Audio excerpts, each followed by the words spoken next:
dia dapat menjadi pintu-pintu syubhat. Lebih baik kita katakan misalnya ini ada misik. Yang saya temukan dalam hadis itu ada misik, ada idkhir. Idkhir itu bukan alang-alang dan juga bukan serai. Karena idkhir itu simbol psikonantos apa namanya subspesialis laneger. Baunya harum. Ini dipakai sebagai penutup jenazah pada saat Mus'ab bin Umair wafat dan kainnya kurang. Tapi di luar itu sebagai wangian dan banyak sekali manfaatnya untuk kesehatan. Kemudian ada ward, tapi tidak banyak dibahas. Ada za'faran, ada khuluq, ada lagi yang lainnya itu ya. Nah ada lagi kafur. Kafur itu bukan kefir. Kefir tidak bisa jadi pengharum. Kenapa saya mengatakan kafir bukan kefir? Gara-garanya begini. Beberapa hari lalu saya naik pesawat, pas transit di bandara, langsung dicegat orang. Bapak Muslim kan? Oh iya betul. Bapak pingin langsing, itu tengok Quran surat Al-Insan ayat 5. Itu kafur, itu ini Pak, kami punya produknya, kefir. Oh bukan, kefir itu bahasa Arabnya laban. Nah, karena kefir itu serumpun dengan yogurt ya.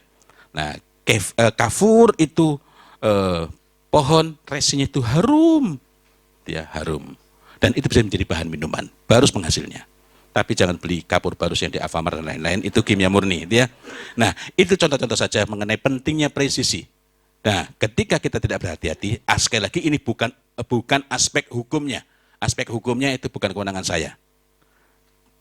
Kenapa saya perlu menegaskan? Karena kalau seorang itu melampaui batas kewenangannya, maka dia justru akan menghasilkan subhat berikutnya. Ya, wallahu a'lam bishawab. Sebentar ini jamnya 4 menit lagi ya. Ya. Tapi tadi terakhir beliau bicara tentang misik ya, Ghazal.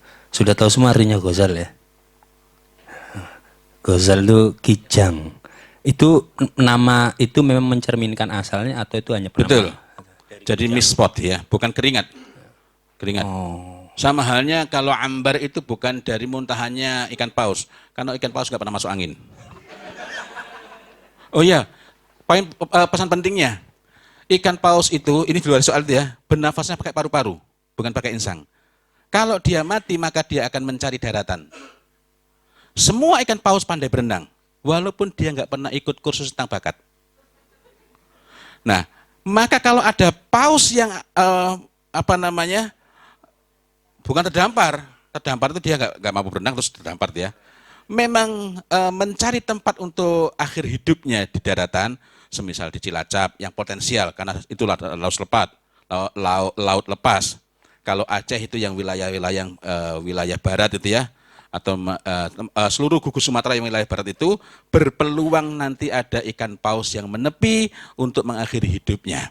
Dalam hadis sahabat memakan dagingnya dan mengambil ambar. Ambarnya terbaik. Kalau kita nggak tahu caranya bikin parfum, dicuil. What is the meaning of dicuil in Indonesia? Ya, pokoknya diambil. Kalau disendok, panaskan.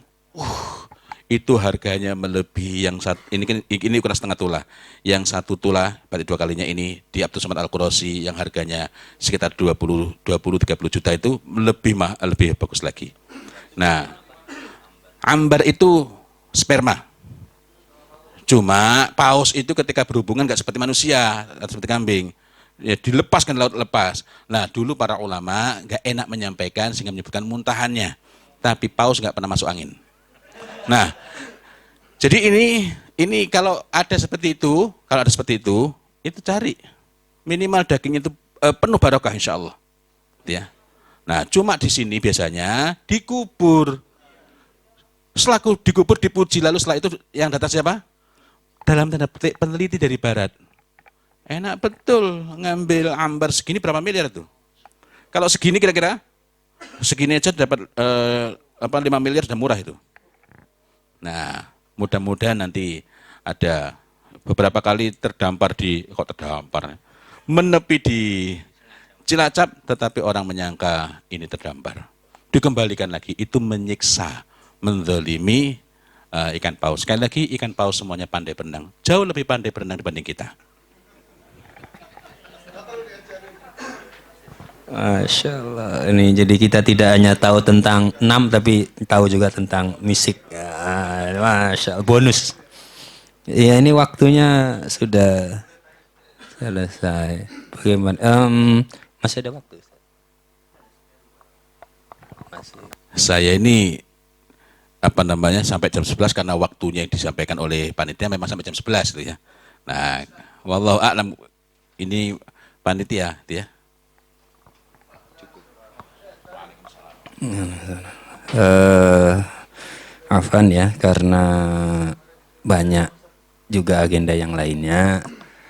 Mudah-mudahan lain waktu kita bisa kembali mendapat ya ilmu dari beliau Ustadz Muhammad Fauzil Azlim, sehingga kita tadi semakin berjalan di muka bumi ini sesuai dengan apa yang Allah ridhoi.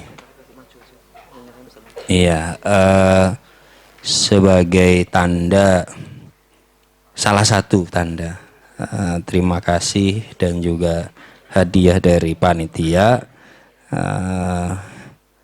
Ini dari panitia menyediakan bingkai, tapi ada isinya, bukan hanya kayu, yang insya Allah cukup berharga. Nah, kami minta atau saya minta Ustadz Muhammad Nadhif Khaliani untuk menyerahkan kepada beliau. Beliau adalah Malaysia. Terima kasih dan apresiasi setinggi-tingginya kepada tim utusan dari ya.